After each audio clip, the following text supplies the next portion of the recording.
Hello and welcome back to the SC Blueprint podcast. I'm joined with my co-hosts, Ben over here. How we going, Elliot? Yeah, I'm well, thank you. And Dan? Elliot.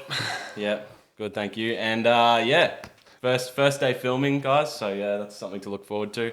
I'm going to try to do that moving forward. And we've actually joined by one extra person today. We've got a little producer behind the cam, sorry. Louis, do you want to say a little something? G'day, ladies and gentlemen. I'm just behind the cam. I was here for the first ep. I just sat there quietly and didn't say a word. So, I'll just be behind the cam working some stuff. So, yeah. Yes, producer Lewis. Well, thank you for joining us. You'll hear me chime in every now and then. Yeah, absolutely. Cool. Well, in today's episode, where it is currently Sunday night, we've just finished watching the final game of the round.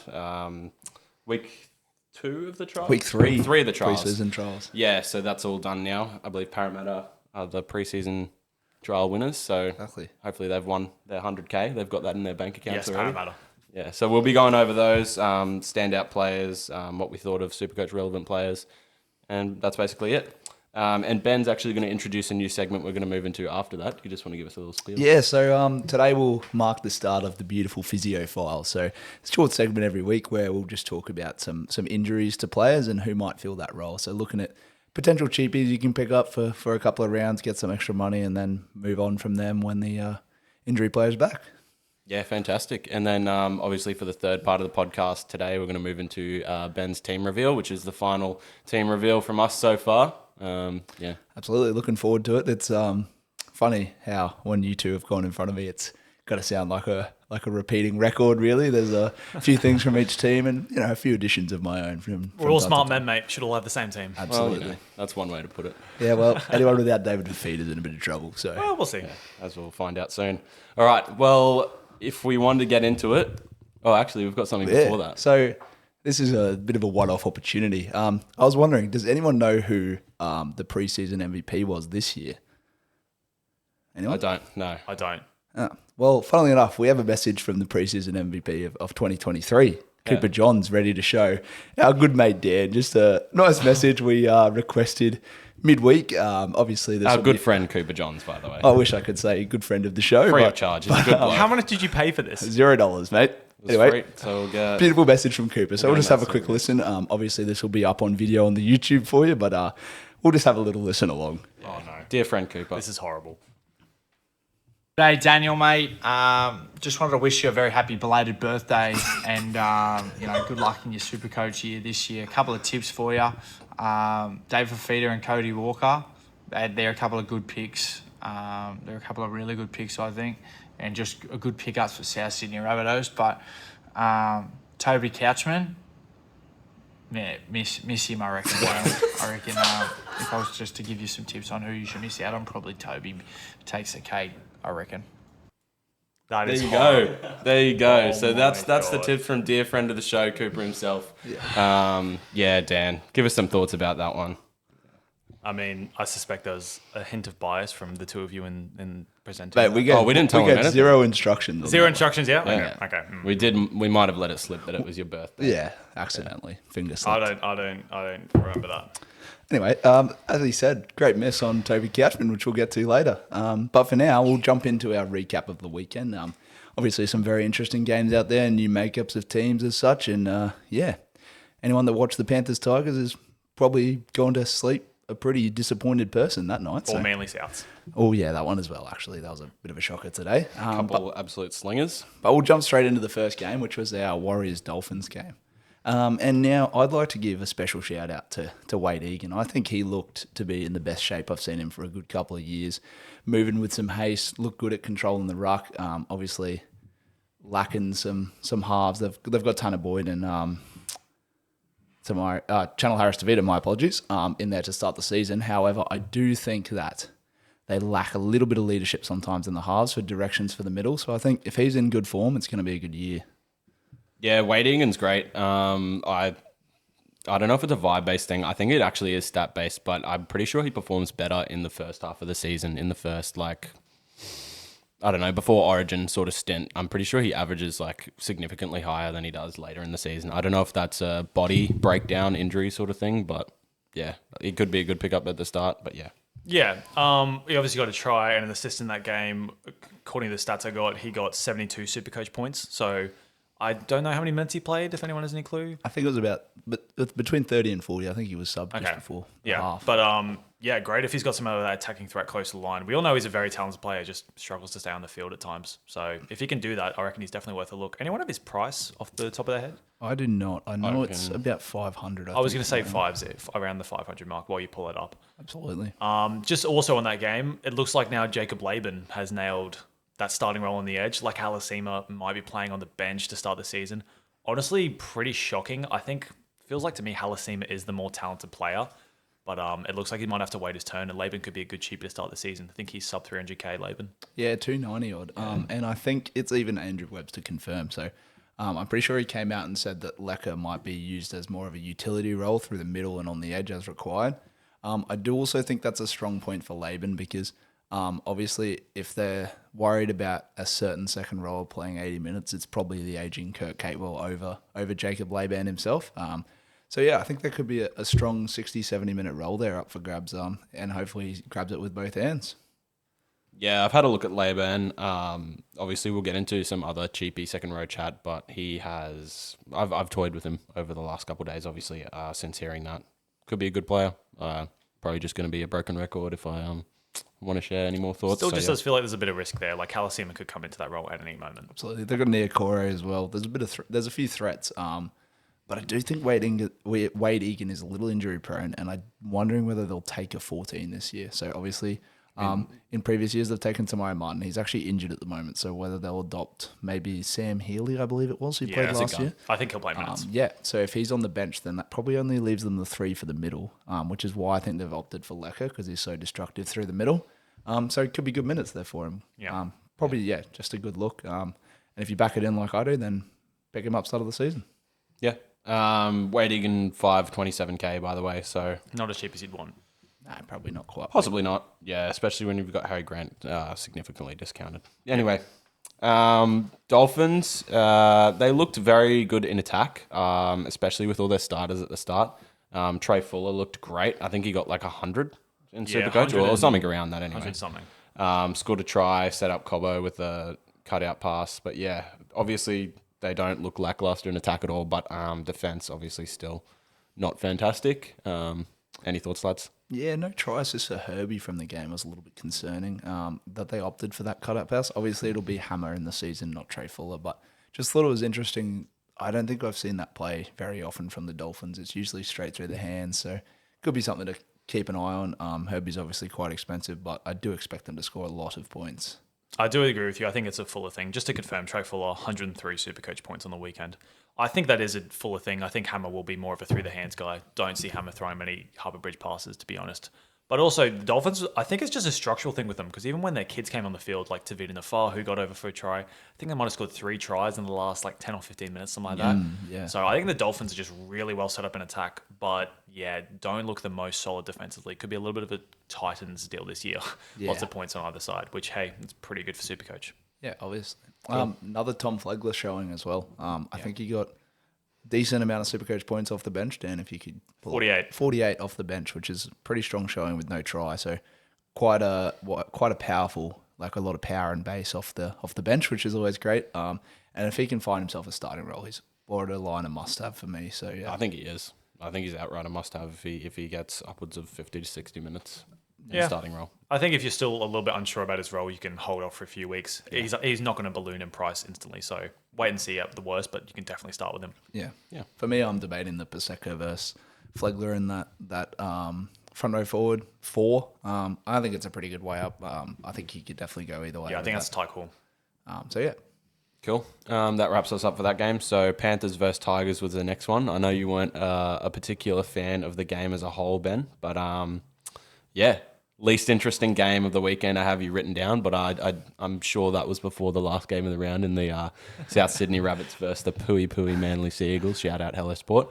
But the main sort of Supercoach talking point was To'o was on the right there, which Jenkins obviously on the left might mean Alamotti gets squeezed out there if Casey McLean comes straight back in that left centre. Thoughts, lads? Yeah, look, I think it's interesting. I was really hoping that the McLean-To'o partnership on the left-hand side was just going to be incredibly dominant, but Yeah, it was an interesting choice putting Jenkins on the left there. Whether they'll carry that into round one, I don't know. I'm still a bit on the fence. I think there's definitely a way where To'o just shifts back to the left. It was just a one-off for the trial because McLean was obviously not going to play. Look, I think Alamotti is probably slightly better than Jenkins. Probably not quite so safe in the air defensively, but I think just attacking-wise, bigger body, dominant ball runner, pretty good out of your own end. So yeah, I think if it was me, I'd probably pick Alamotti, but it's probably just a wait and see for round one team lists. Yeah, I'm the same. I gave my opinion last time and I still feel the same. I feel like it just makes sense to have To'o on that stronger left side to stack with McLean. I don't see why you'd have your best attacking winner and your best attacking centre on different sides, especially when To'o probably prefers playing on the left. He played there for New South Wales, if I'm not remember correctly. Yeah. So I don't see why you wouldn't do that, especially when, I think Alamotti's better than Jenkins. I'm right in saying he scored 5 tries in 3 games last Origin on the left. I think it was something up there. I think it was either 4 or 5. Yeah, I think it could have been 5 A lot or of 6 tries, even. yeah. But really dominant on the left edge. I think the Panthers look strong that side. My vote is to put him on that edge. So yeah. For what it's worth, though, it doesn't throw me off McLean. No, not at all. I don't think the winger really has to do that much quite often on that left edge. So Yeah. Yep. Awesome. And then to the other team, obviously, the great and powerful Makasini. Oh, He boy. looked fantastic. It was, 1 try, 3 line breaks, 160 run meters. Look, I would be absolutely amazed if he doesn't get the starting role round 2. If preseason means anything, he'll get the starting role. And if he doesn't, then I think you can just officially say there's no point in watching preseason trials because the team's just changed. Look, he looked amazing. There's one particular run that I saw just about everywhere, all over YouTube, Instagram, TikTok. Great run, but obviously his performance other than that run was still really good as well. yeah, look, just Dylan Edwards doing his great impression there of James Tedesco trying to tackle Marcus Evo. What a throwback. Circa 2019, 18, something like that. But yeah, it looked a pretty carbon copy, except one's a 19-year-old. As Dan Ganane said, what the hell have we got here? 81 SuperCoach points for Makasini, and that would have been in maybe a little bit over half. I think he looks like an absolute freak. 235 is going to be a steal for him. Yeah. Oh, yeah. He's just playable every week. 100%. Yeah. Except round one. Yeah, except the when he has the little blue dot in the top right of his name. So what's even scarier for me is like he did get 81, but if you take out the 3 tries and the 3 line breaks and the 1 try, it's still a solid like 40 something minute point performance in limited minutes. So looks pretty destructive. Yeah. Very destructive. In the biggest sort of piece of news coming out of that game, Cleary obviously got sent to the bin for 10 minutes and is set to miss the first 2 weeks for a high tackle on none other than Makasini. So he just kind of, to quote another impression, he kind of did his best Chad Townsend on Kalen Ponga, flying out of the line. But not good signs for Cleary owners at all. I think there's better options there, or even just to revert back to the double cheapie there. Yeah. Any thoughts there, lads? I think it's pretty plain and simple. Pretty plain, you can't have him. You just can't. You can't afford to have 800k sitting on your bench for 2 rounds. I think the Panthers could end up 0-2. 2 strong opponents first up, which would have been really good for Cleary, but now he's going to miss them. So yeah, I think probably put a little dampener on whether I go McLean or not. The first 2 rounds without Cleary might just lack some direction. Yeah, agreed. Awesome. Now on to the next game, Sharks versus Canberra, where Sharks absolutely walloped Canberra as no real surprise there, as Ricky kind of sent out his baby Raiders side with no halves that he's going to adopt into the NRL season. But Dan, talk to me about the Sharks attack and kind of just talk to me about the balance around there. Yeah, a little bit more balanced in this game. Lots of right side plays. I've heard some chatter online. It could be now a thing, now that it's a bit of a stronger right edge with Katoa and Ramian settled over there. And whilst Stone Street's still a good left winger, and if it comes to be Hiroti, also still a good left winger, that KLRO Stone Street edge may not get as much action. And especially since Hines primarily playing on that right-hand side, they might get a bit more action. And that definitely happened in this game. I think it was pretty even, the amount of splits that were going on both sides of the field. Pretty much 50-50. One thing I noted as well was Trindle kind of played the sweeping role. So quite often the tries on the right was sort of ruck middle of the field, hands to Nico, fake a short ball to a prop, then to Trindle, fake the short ball to the second rower, and then whatever he did from there. Sometimes it was the Harbour Bridge, sometimes just through the hands. it looked a lot smoother than I've seen the Sharks of previous years. I would love to see that role sort of stay the same into the season. I think they could be much better if Nico does play around the ruck, which he seems to excel at, and then Trindle just plays that sweeping role. Yeah, I'd just be echoing your sentiments, lads. So I don't think it's a detriment to Iro though. I think you can still go for him. I think you now just have to be prepared that it's not going to be as left dominant. Yeah, I agree. Yep. cool. We'll leave that one till Physio Files, eh? Absolutely. Okay, on to the next game. We've got Parramatta versus the Roosters. I unfortunately didn't really get to watch this one much, lads, but Parramatta looked pretty good. Yeah. Yeah, I'd just add that I have written Parramatta have looked far from their best in this game. That was more so referring to defence. Sure. They scored a lot of points. They looked quite good in attack, even with their bench players on, like their unknown men as such. However, they did just really struggle defensively. Lots of sort of missed tackles in the middle, things like that you really don't want to see heading into the season. They're going to put on a whole lot of points. I think it could be similar to the Dolphins last year where they're going to score a bunch of points. They did come out victorious, which is obviously something to note because it was a pretty full-strength Roosters side. However, I just do think there's a few defensive issues there, and there's going to be some teams that capitalise on it a little bit more than the Roosters did. Yeah, I think we've learned a decent bit about the Parramatta forward pack from this game as well. From what I saw, Hopgood played pretty big minutes all through the middle. DeBellin played some more big minutes through the middle. I think they're both fairly viable options now. We were a little bit worried about their minutes because there's a lot of bodies going around at Parramatta, a lot of guys to fill not many roles, sorry. But it does seem like Hopgood and DeBellin both are realistic options. Hopgood got 46 SuperCoach points, DeBellin 38, a little bit less, but they were prominent parts of that middle, and I think they will be going into this season now. I'm pretty confident on that. Cool. Yeah. Does anyone have any sort of idea on the minute split there? Not Played exactly. a half or? Not exactly. No idea. Anyway. We'll have a look when we get there, I guess. Sam I think, Walker. sorry, I just think more the concern was the personnel. Like, I think we were worried whether Jack Williams was going to go to the edge or whether he was going to move around. It just seems like Jack Williams is now locked on the edge. Probably 80-minute roll there. Yeah, and then the other guys are going to be more relied in the middle then. Yeah, I think the game didn't give us a lot of certainty around the middle's minutes. Obviously, trials never do. They never play 40 or they never come back on for a second stint. I would probably guess that the starters will probably play 50 and the bench will probably play 30. I don't think anyone's a strong buy from the Parramatta side. Their bench options are just too good. I still think DeBellin could be a little bit bigger minutes than that. And I also think Hopgood is the kind of guy where 50 minutes he could still get between 60 and 70 points. So I don't think he's an avoid necessarily. I think he's a potential option. I just think with the DeBellin, Dylan Walker showed last season how good he was off the bench. Quite often Parramatta looked much better with him on the field than without him on the field. So I don't know. I do know what you're saying. I think there's still good buys, but yeah, I don't know. It didn't give me any more clarity as to whether or not they're great pickups. Cool. How about attack though? Parramatta's left edge. Yeah. In Sean Russell. Dan, talk to me about him. Yeah, I don't understand. I don't have anything against Sean Russell. I don't understand why you wouldn't play Brian Kelly in that spot, to be honest. I think he is a superior player, especially at centre to Sean Russell. But yeah, I mean, if he's going to play there, I think he's pretty cheap as well. I think he's mid to low 400s. Yeah. I Yeah, think 409 he is. I think it's really definitely cheap. definitely not nothing. Yeah. Cool. And then to the other team, Sam Walker, their number 7, looked fantastic, pretty untouchable. We got a bit of a look at the dynamic with Daly Cherry-Evans there, and he did not look like he shied away from it at all. It looked like Sam Walker's team. I know a lot of people are very hot for him in the SuperCoach community and looking for him for that Nathan Cleary replacement. I know a lot of people have kind of just slotted him straight back in. I think he's 11% owned at the moment. Yeah.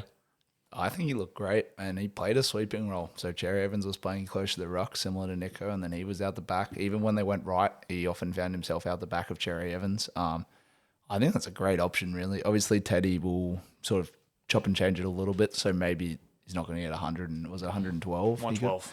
Yeah, he's not going to get 112 every week, but the best Sam Walker-looking game I'd seen in a long time. So, yeah, I think he's a pretty strong option, really. I don't think he's much worse than a Jaden Campbell, particularly because the Roosters are going to score a lot of points, so he's going to kick a lot of goals. Yeah. Well, if he can continue the form from last year, you can't ignore him.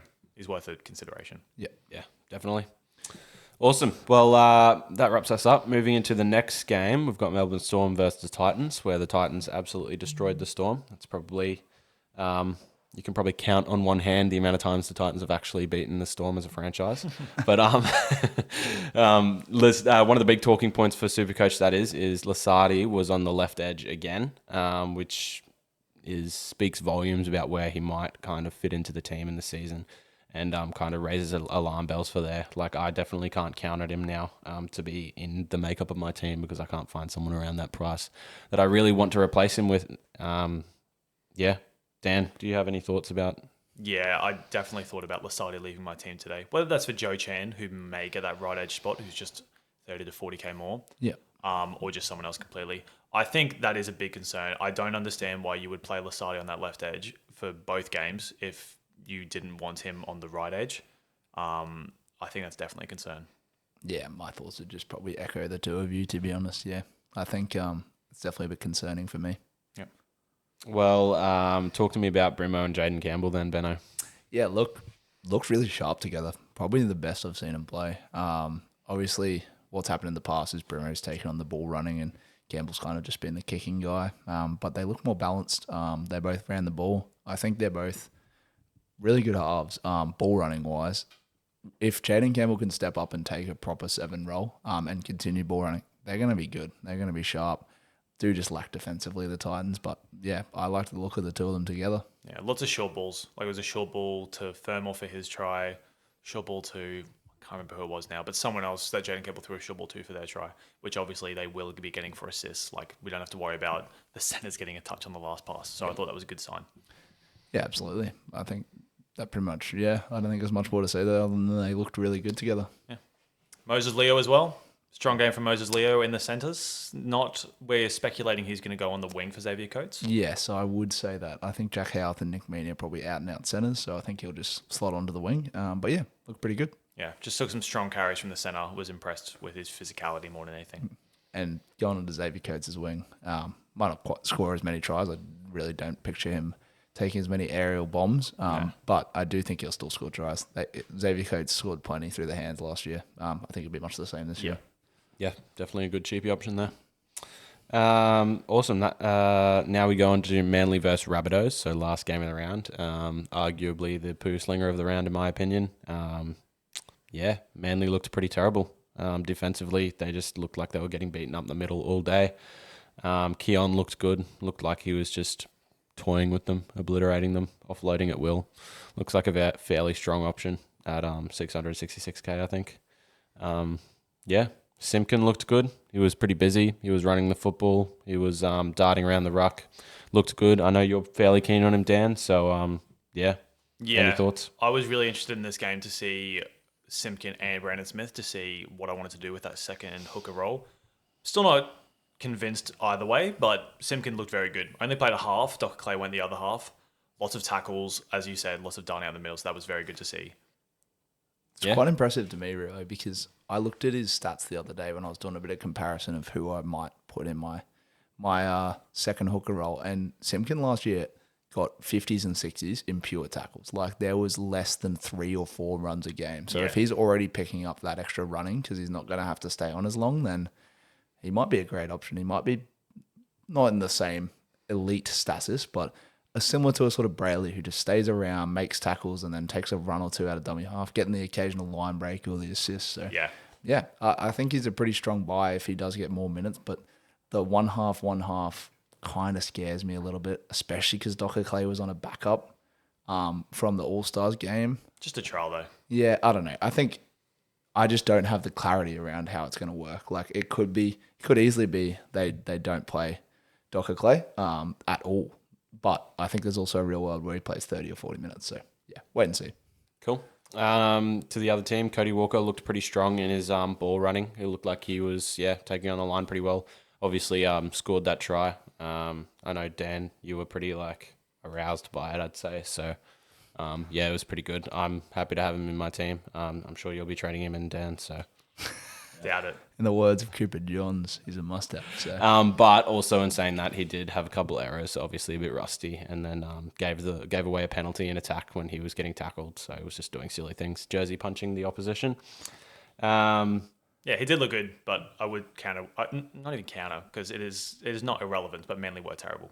Yeah. They were just letting people run through them. Like, Manly rocketed into my bottom 4 predictions after that game. Yeah. I guess that's why I'm not afraid of him as a second 5/8 position. He's just a play on strong matchups. And he's one of those players that will score against bad teams. Score points, that is, not always score a try, obviously. But yeah, I don't know. I don't have the clarity to be able to play him every week. If they get matched up against the Dogs and only score 12 points, I then agree. he's not going to get too many points in his base, and he's not goal kicking. So South left edge still did look a little bit. There's lots of new faces there, lots of new roles, but they did still look a little bit clunky. Not everything was as smooth flowing as we all thought it would, and they were not scared to go to the right. I think they scored 2 tries down that right edge, or at least 1, and then they bombed like another 2 or 3. Yeah. So One got held up and stuff. Yeah, and then he dropped one over the line. Yeah. So they were not scared to go to that right side as well. Ashton Ward had a pretty good game. Yeah, Ashton Ward looked good. Yeah. I do always wonder in the preseason trials whether they try and split the reps to give people practice. I've always thought about this because, like, in the preseason trials, obviously, Souths went sort of 50-50. Other teams that didn't think would go 50-50, like the Sharks did as well. So, I don't know. Something to think about, I guess. Yeah. Cool. And then just to wrap off this game, Brandon Smith had a solid 3 stints, I'd say. Yeah. Started the first 20 at hooker, came off for Memozelos, came back on at 50 minutes, and then had another small stint at the end there for about 10 to 15 minutes. Yeah. So, yep, looks like enough minutes for Brandon Smith at 235K. Definitely going to make you some cash. Definitely. Yeah. And make some tackles. Cool. Yeah. Awesome. Well, that wraps us up for all the teams. We're going to move into the next segment now, Benno's Physio Files. So just take it away, Ben. Gentlemen, it's time for the Physio Files. Now, just introducing the segment briefly. Each week I'm going to come up with sort of 4 or 5 key injuries of the week and just outline who the probable options are to replace them.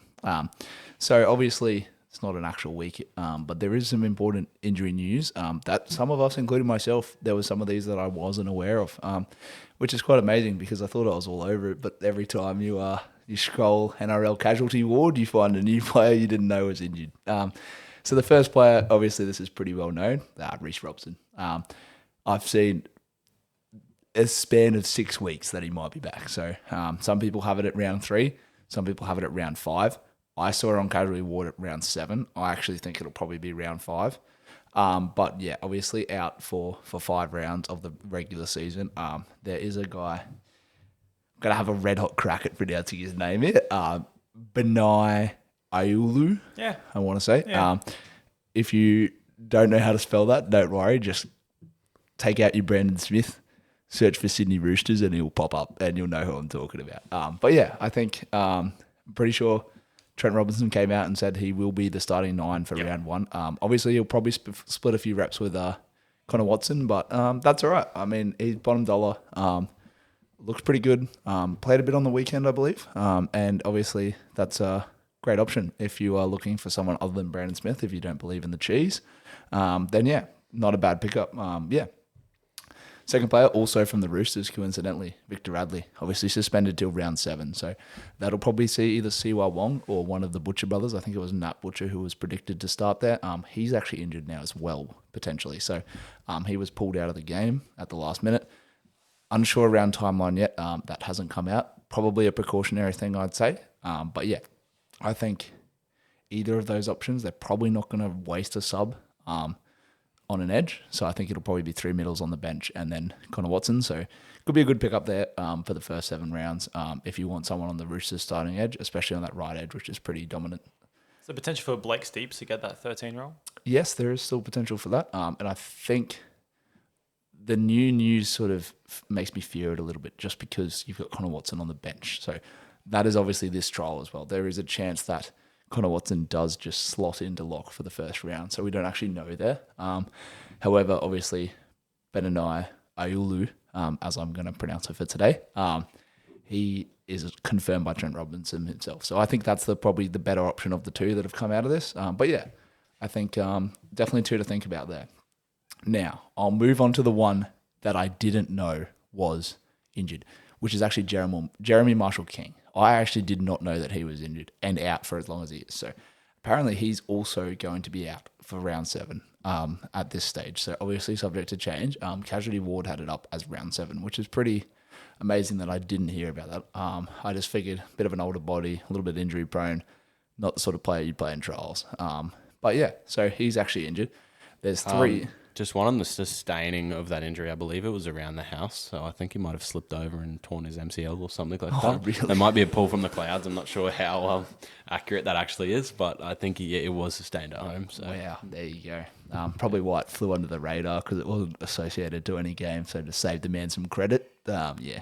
Bit of the Glenn Maxwell's about it, Yeah. falling out of a whatever it was. Golf cart. Golf cart, was it? I hadn't had a drink, but so he's all good. No drinks. No drinks involved. Never. But yeah, so there's sort of 3 players that might take over that role. Obviously, they played Kurt Donahue through at hooker last year. However, for the trial matches, Brad Schneider had been playing there. So not a side that typically wastes a bench spot on a hooker. Obviously, there's 6-man benches this year, but you can only play 4 of them. And I doubt they'd take an extra hooker. Kurt Donahue, I reckon, might land at 14 and then be a bit of a utility to play at either lock or hooker as required. I think Brad Schneider could get that starting role, and he could play like 50, 60 minutes easily. Currently about, I think it's 320K. Not a bad pickup, honestly. Dolphins obviously score a lot of points, and honestly, I don't actually have stats on this, but I'm pretty sure they would have been up there last year for tries scored through the middle, especially those bench boys, your Ray Stone, Josh Kerr, who's obviously now moved to the Dragons, Mark Nichols, the GOAT. Yeah, so not a bad option for a hooker there. Now, one everyone's sort of all over, Cam McInnes. No one actually knows when he's coming back. Casualty Ward had it as round 10. I think it's actually round 6 or 7. So, yeah, I think Jesse Calhoun will take that starting role, but did look a little bit ropey on the weekend. So, not the worst option to downgrade to like a Laban, for example, if you're not sure of his role specifically, if you have him at second row as well, of course. Yeah. So something to think about there, something I still need to take into a bit more consideration. Final one to wrap up the Physio Files for this week.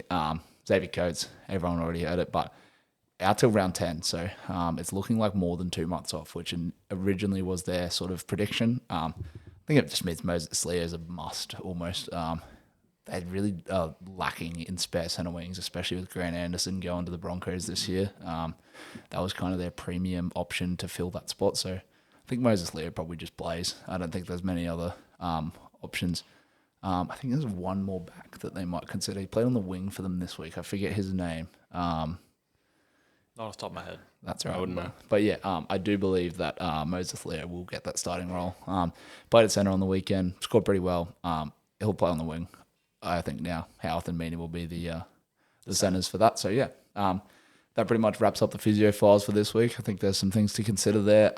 Whether any of those land in your team, that's kind of on you. But just some important news around who's out and some options for you if you want to pod a cheap player there. Yeah. Fantastic. That was a great inaugural episode. I don't know. Anyway, the first showing of the Physio Files. So yeah, cool. Let's move into your team reveal, Ben. This has been much anticipated.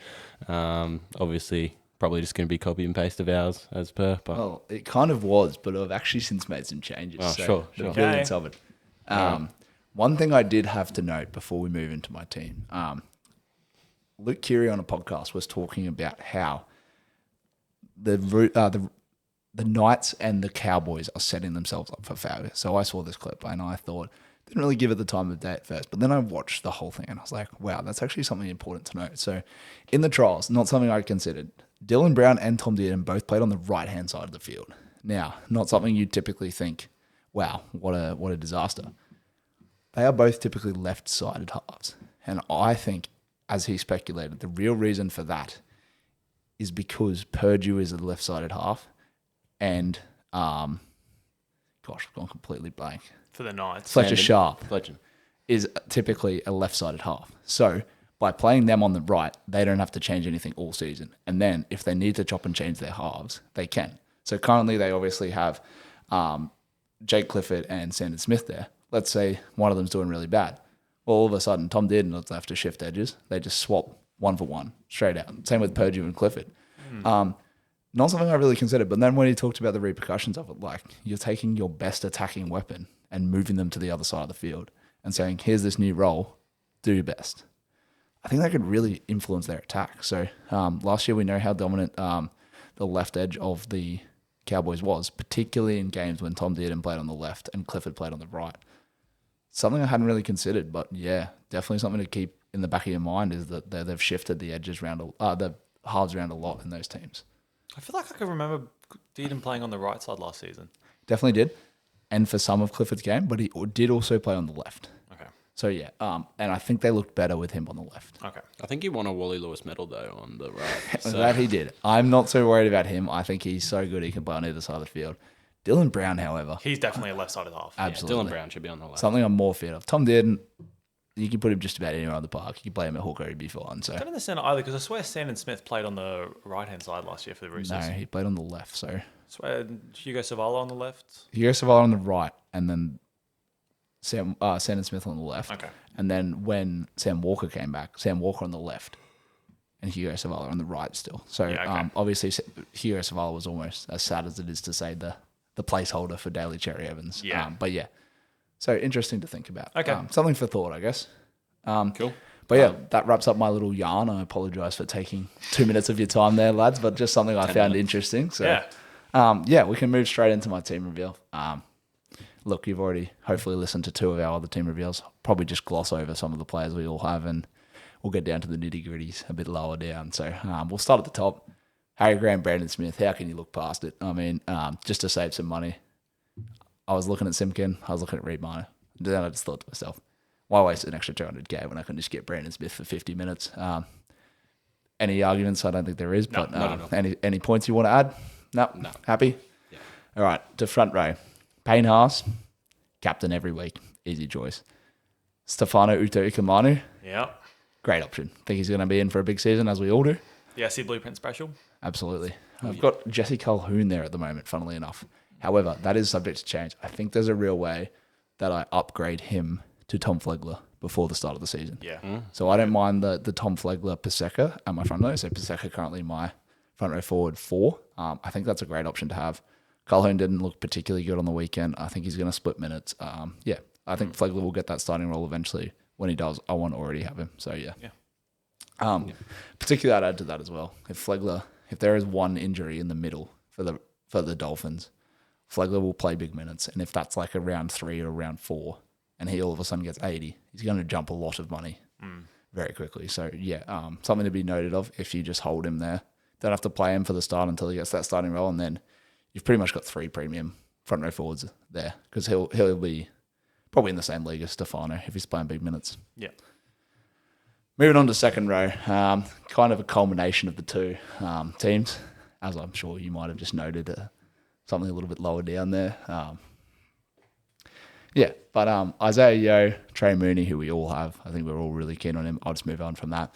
Me and Elliot, big day for feeder lovers. And I think it was shown today as well, particularly that... In his first run of the game. Absolutely. He's going to be a great option. So Yeah, shades of when he was at the Broncos. Just ran straight over Jamal Fogarty, ran half his line break backwards and then switched around and tried to run over the fullback. To which his credit, Clayton Fualo did actually get him down. So He did do that. I will say, a little bit of devil's advocate, it was a little bit quiet after that, to be honest. yeah, but I think that's We did say they'll be working on those combinations on the Yeah, left I think edge, so that's that will a probably combination. he also played sort of not that many minutes. He played the whole first half and then came off. I think he came off shortly after. Yeah. So yeah, I think he's definitely at least going to get 60 minutes, but I probably reckon he probably plays 80. Yeah. I think Dallas Duncan's probably an easier sub than David Fafita, so give him 80 minutes, even if he's getting half a point a minute, that's 400K. He's pretty much breaking even from there. All you need is a destructive run or 2 a game, and he's good to go. Fair enough. Now my bench, which is where it gets a little bit contentious, I have opted for the triple cheapie. So to get money elsewhere, just something I've considered.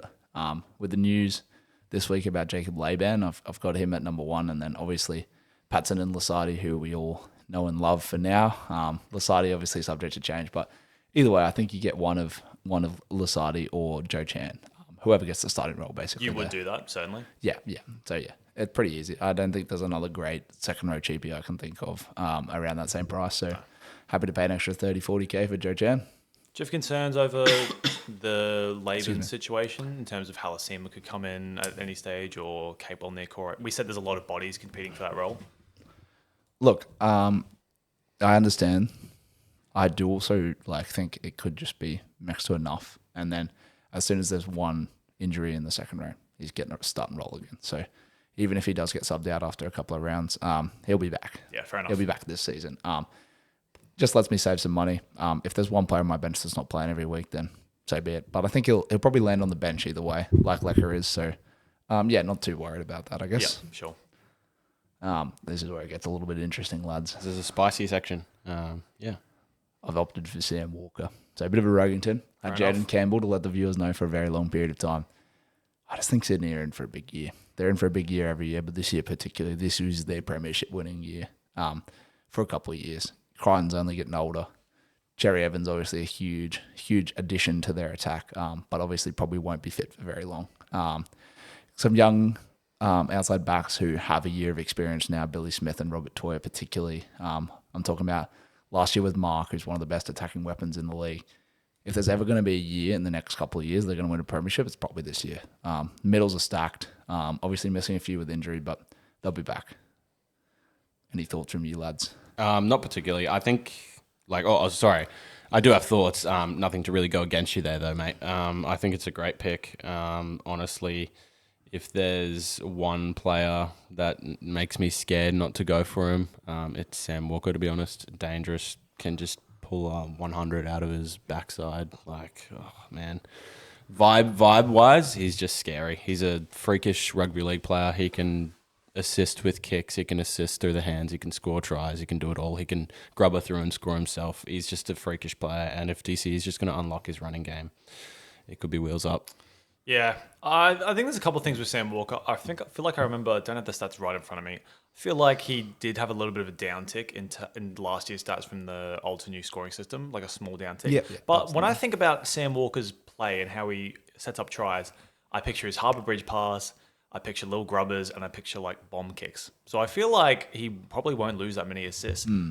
There is still the question of how the Roosters will go with, you'd say, 3 pretty dominant now playmakers in that spine. It's usually never been more than 2. I would maybe flag that, but I still think it's a fair shout. If he does explode like we think he will, he could catapult into a big old panic trade in any second. I think something to note about him as well, it's something I probably consider too much, and I need to start considering less, is draw. Obviously, the good players do it regardless of the draw. I will note, probably a little bit devil's advocate, he doesn't have the easiest start to the year. However, I think he's just good enough to get it done anyway. And even if he holds his price for the first 3 or 4 weeks and people get turned off him and trade him out, I'll absolutely have him then, because that's when he's going to be his best. Greatest pod of all time, probably. So, yeah. And I do think Atkinson will just be a bit hit and miss. So I've opted for Sanders at my second spot. I think goal kicking is going to do him wonders, as we all have said. And yeah, I'm just interested to put a halfback in there. It just unlocks my VC ability a bit more. So Yeah, fair one enough. thing about my team, I've just gone for a lot of players who are good to VC. And we'll get into that a bit later on. But yeah. Fair enough. Very good. And obviously, you've got Ethan Sanders at your backup halfback, so not much to talk about there. But yeah, you've obviously gone him over Atkinson. Now to 5'8". Something a little bit rogue, I guess. I've taken the culmination of both your 5'8". So Purdue, Dan and I have been keen on for a very long time. And for ages I had Pezzett there. However, I just don't think Pezzett is very Supercoach relevant. And we've talked about this before. And I think the other boys are kind of in the same realm. It's just, do you spend the extra $200K for Cody Walker or not? Well, I've opted to. So I've gone for Purdue and Cody Walker. I think you just play Cody Walker on his great matchups. You probably get a 50 or 60, maybe even higher out of him on those days, and then you just rest him for his 20s. And look, if he gets the occasional 20 from time to time for me, so be it. I don't really mind. I'd rather take the chance on some huge scores out of him. And yeah, I think he's probably one that could gain some cash and get me to a monster. Whereas I just don't think Pezzett's going to get anywhere near. He's probably going to gain more money than Walker overall, but I don't think he's going to get anywhere more than 400K at max. So yeah. Yeah, I mean, I think it's it's a you did say it, it's a heavy investment to go from Pezzett to Walker, but you're completely right. The upside is definitely there. Yep. I think that wraps it up. Unless you have any particular thoughts about it, Elliot. No, not really at all. It looks quite appealing to me, but yeah, It's just a obviously money it's thing, a bit of a really. money thing. But Yeah. yeah. Going down. So where I've kind of made the money from is my centre wing. As good as centres are going to be in this new scoring system, they're probably all going to gain 50k or so. Your cheapies are going to gain even more, right? And all we need to find is one playable one every week. And so for that reason, I've opted for the 4, which is a bit of a rogue take considering all we've talked about in the podcast is how good the new centre system is. But Yeah. look, I think I can get some good pods elsewhere. And if I can't find one of Faimani, Leo, Makassini, or Setu2 to play every week, I'll be pretty gobsmacked. So yeah, all I'm expecting out of them is a 50, but 50 I'll take it. So yeah. Other than that, my premium options are obviously Latrell, Crichton, and I've had to go for Toya to get a bit extra money. So I had Hero there for a while, and then we talked before the podcast, and I went to Taylor and May. I was also looking at McLean, but just to get the money for Cody Walker, I've opted for Toya. I think he's still a great option. I just think he's probably going to get between 50 and 70 pretty much every week. Maybe the occasional big score and maybe the occasional low score. So yeah, again, I think Roosters are in for a good year. That's just sort of my input on that, I guess. Yeah. So you could theoretically go. So you've currently got Toya and Walker, or I guess it could be Ero and Pezzett. Could you stretch to Val and Pezzett? Let's just say Ero and Pezzett. You could definitely do that. You're happy to fiddle with it for a second if you like. Oh, let's just pretend it's Ero and Pezzett. How do you feel about those two different paths of Toya Walker versus Ero Pezzett? I think Toya's only going to get better with time. The injury cloud's obviously a little bit concerning to start the year. He has been confirmed for round 1. Yeah, but he's been cleared. obviously you never know with the injuries what's going to be ongoing and what's not. But I think he had a great year last year. Looked really good in Origin. He's got Cherry Evans on his edge now, and if there's anyone who I'd want to guide a centre into a better role, it's Cherry Evans probably, honestly. Yeah, fair enough. So yeah, for him, I just think he's a good option. I'm not expecting 110s out of him, but I don't need that. If he gets the occasional 80 and everything else is 60 plus, then so be it. That's way past his average. So yeah. Fair. And yeah, I definitely prefer Cody Walker over Jonah Pezzett. I think there's probably more than 200k reasons to go over Pezzett. So yeah, pretty happy with that. Fair enough. I don't really have that many thoughts at all. I think you've got a lot of money-making options there, and obviously in cheapy, and then a combination of underpriced centres. So yeah, I think it's a fairly good play, to be honest. Makassini's going to be playable every week, obviously, and then yeah, Except week 1. Maybe find a reserve on the bench every week there. So yeah, we'll see. Yeah, on matchup, 100%. Yeah. I guess moving on to, I might even skip fullback for now and we'll go to flex because that's probably less interesting. Big Herbie Farnworth. So I do have that 4th premium centre wing. I've just opted to whack him at flex because it means I can get another cheapie instead of Tom Chester, who I'm just predicting will only play 2 rounds and then be pretty much waiting for an injury to happen, unfortunately. Very fair. However, I will say the beauty of having 4 cheapies is if one of them's going bad and Chester somehow, they put Purdy back in the halves and he gets that role, I can easily just flip round 3 and bring Chester in. So yeah, that's kind of my approach to that. I think I definitely wouldn't go any more than 4 cheapies centre wing. I know there's definitely going to be people out there that consider doing all 5. I think you just need one option to flip to someone else. So Yeah, that feels crazy going 5. Personally. Yeah, but I agree. I know there's people out there that will. So yeah. Fullback's where it's going to finish. Obviously, we all have Kenny. I'm not going to touch on him. He's pretty self-explanatory. Yep. Probably the most must-have fullback. A lot I've gone for is Drinkwater, and I know Dan's against it. Me and Elliot have talked at length. I just really like it. I think great pod option to bring in a premium fullback when fullbacks are apparently out of contention. I also think Drinkwater is really good at punishing bad teams.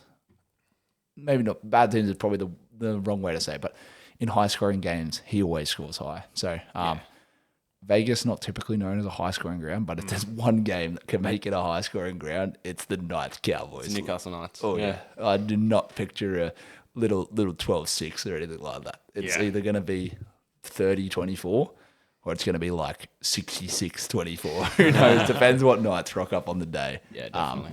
But yeah, so I've whacked the VC on him as well for the first round. And I think that's the beauty of having Makassini now as well, as you've got that VC loop round 1. You just put him in your team and you have to tank one of the lowest score of Leo, Faimani and Setu2. But I think that I'm fine with that if I'm getting the VC loop. Yeah. I'm super keen on Drinkwater. I think he doesn't lose out as much as people think. Obviously said all of these things, but I think he's going to be the forefront of that attack. Obviously going to potentially put a pounding on the Knights. Who knows? But I think he'll still have points flowing in. I definitely don't think he's going to fall flat on his face with his first 3 fixtures. And I think it just gives you options. So if you do want to go a Walsh after he loses 50 to 100K, fantastic option. If you don't, if there's a CTW that pops off, put him in the flex, move it around. I'm sure you can do that somehow. But yeah, I just think it gives you options. Oh, that's a good point I hadn't thought about, because Elliot had Drinkwater in his flex. Yeah. Which means he could go Drinkwater to anybody. Yeah. Whereas you do have to go Drinkwater to a fullback. Yeah. Or, well, regardless, you would have to make 2 trades. So I would realistically probably just go down to Chester and then up to Walsh if I had to. Yeah, okay, fair. But I'm hoping somewhere else I can gain some cash to go to Walsh. I'm still really keen on that play. If Walsh gets injured for whatever reason, may have to burn an early round boost. But I think the plus side there is doing it for me. So yeah. Fair enough. I think it's a risk, but I think it could definitely come off. So fair play. But yeah, I think just quickly to wrap up my team, I've kind of gone for a team with lots of cheapies, but lots of VC options. So on their day, Latrell Mitchell, Herbie, Drinkwater, Sam Walker, all great VC options. And then you just captain Haas every week. So yeah. Yeah, fair enough. Awesome. So I think that wraps us up for Ben's team there for that segment, and then obviously, ultimately, really the podcast. But before we leave you, I think our patient little producer over there behind the camera has a nice little question to ask us. So, Lewis. Yeah. So, honestly, guys, if you haven't realized already, I don't know anything about SuperCoach. The only reason I'm here is because these guys love outsourcing their labor to their mate for the low cost of a free meal. Yeah. But one thing I will say is, after hearing these guys yap about SuperCoach for the past couple of years, I can assure you, you're in the right place. The knowledge these guys have is unmatched. Wow, free advertising as well. Well, no, I'm speaking from the heart, like honest. Maybe you know nothing like me, or maybe you're a novice or an experienced player. Or maybe, you know, those heinous forfeits, you're just trying to get out of that. Regardless, you're in good hands at SC Blueprint. My question today comes from a curiosity side, as someone who doesn't engage in SuperCoach very much. I just want you to imagine, and I love my food analogies, you're craving your most delightful treat. It might be like a GYG burrito. Maybe it's loaded fries. Maybe it's a Zinger box or something of the sorts. Maybe you like Subway or whatnot. You're craving it so much, you order it, Uber Eats it, whatever. It arrives, but then it's like cold or it's stale and it just doesn't quite hit the spot like you thought it would. And then you start feeling these feelings of regret and you just wish you never got it in the first place. So to follow that sort of analogy up, what would be a player that seems really attractive in the game to buy early on, but really deep down they're a bit of a detrimental player, and it really could throw off a lot of the teams, and I don't know, is the point system. Yep. You know, it could really throw a whole person's season right under the bus. Who wants to say? I I've got- got a player in mind, but if You shoot, mate. Yeah, you guys shoot. All right, lads. Yeah. Now, I know for a fact that a lot of people purely pick off average. So a lot of SuperCoach novices, and there's nothing wrong with this, they open the app and they think, I've got 900K. Who can I get? And they look and they get Payne Haas. And that's awesome. But maybe this year Payne Haas is playing 30 minutes. They don't know that, unfortunately. And that's what He's we hope. not for the record. No, please don't. Please don't say away from him. He's a must-have. But yeah, I think as sad as it, not sad, but that's what we hope to fix with this podcast, if we give you a couple of other options. But I think for me, there's a player like that at second row, and I think it's the big Hudson Young. I hope I haven't stolen anyone's player here. I was not going to say Hudson. But I do just think, great year last year. He's got a lot of tries, assists. Second rows do get a boost. I just don't see him being quite as good as last year. I think I just don't see the Canberra Raiders being quite as good as last year. He's got a lot of points last year. Fogarty's kicking game, without it, they're going to struggle. New halves pairing. He's on Ethan Sanders' side, and I typically think of Ethan Sanders as more of a ball runner. During the plays, and then set 5, he's just going to kick. If he's doing a lot of the kicking, I think it's going to go to the other edge. And so, yeah, I think for me, he's one of those players. There's probably more people out there, but I hadn't really given this any consideration until Lewis whacked it up here for us. So, Oh yeah, I give no heads up about these questions, by the way, so they know nothing that's coming. I think that's a great shout. So yeah, I thought for me that's one that came straight off the dome. That, you know, when I open up second row forward, is there right in front of my eyes, and I would never once consider him this year. I think also another point on Hudson Young is Ethan Strange obviously moves to the right, which I Yep. think completely diminishes his stocks there as well. It's just another point. So yeah. Do you have a player, or do you want me to shoot? I reckon you go next then. Along Ben's thinking of people just not being in tune with the score change system, Tom Trbojevic is a season ender right from the get-go for multiple reasons. Turbo's assists last season came through a lot of sweep man plays into tip to center, tip to winger. Loses all of them. Loses all of them now. Also, as we spoke about earlier, Manly looks like a tough year. Looks like they're going to be not in a good place. I think Turbo could easily have a shocking start to the year. He loses 200k and you're out of luck before it even gets going. I'll go with the second one too while Elliot's still having a little bit of a scroll.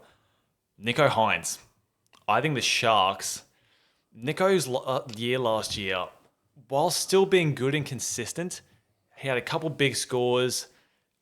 This is just all vibe-based. I reckon he could have a bit of a fall-off year. I think Trindle every year has developed his playmaking role a little bit more and a little bit more. I think Will Kennedy's getting confidence year by year.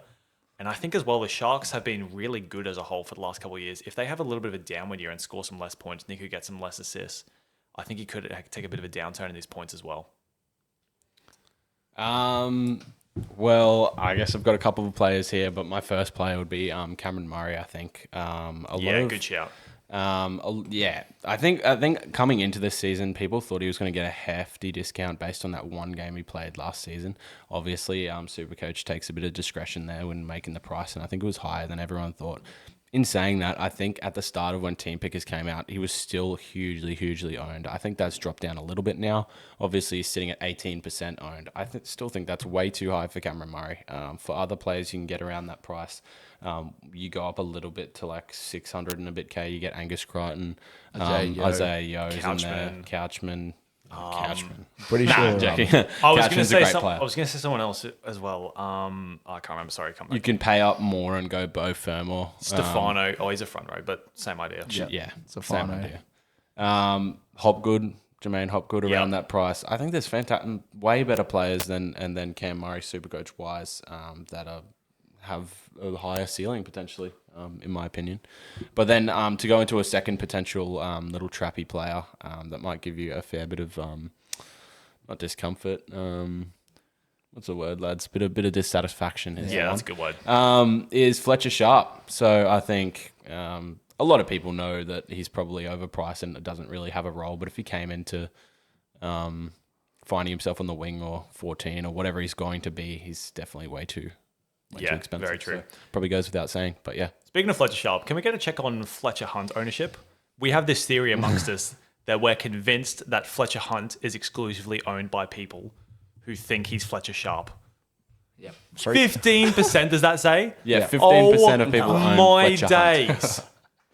That is remarkable. Just a preface. Who Do won't be they in the even team. play in the same team? yeah, do. but Fletcher Hunt will not be playing. Let's just preface this. I don't think either of them will be playing quite frankly. So the fact that Fletcher Hunt is 15% owned, maybe it's the equivalent of having enough at fullback, but I just don't Honestly, get why that's you mind-blowing. pay 322,000 when you've got Cody Ramsey. How is it 15% of teams? Shout out to the Gibbons who have Fletcher Baker. Yes, in their Fletcher team. Baker. 1% owned. Broncos 238K. legend. Broncos legend. Oh, yeah. can we have a quick look as well at Jock Madden stocks after that preseason great question. performance? Great. No, he's at 0%. He's at less than zero. You know what, Jock? I might bring you into my team just for a bit of fun. Yeah. I will not be doing that. Should we just have a team where we collect the ex-Broncos Avengers? So That sounds we fun. have That could be Fafita, fun. we have Jock Madden, we have Fletcher Baker. Oh, yeah. I think Kurt Capewell. absolutely. Jermaine Asako. That sounds good. Let's do that. Francis Molo. Sorry. Did he play for the Broncos? Yeah. Oh, my wow. days. So we got what do we have? We had Huddy Young, Turbo Tommy, Hines, Cam Murray, and Fletcher Sharp. So those ones are the ones to That's why those really five. like they're kind of landmines in there. I do think on. they're people that either you go to the ownership and they're too high, or you go to the average and they're too high. Just strong avoids. Yeah. There you go. Thanks, fellas. Awesome. Not a problem. Well, yeah, thank you for listening to the podcast. It's been a great episode. First one with video. So, yeah, subscribe based on that factor alone. Not the SuperCoach analysis. Don't give that any sort of thoughts or anything like that.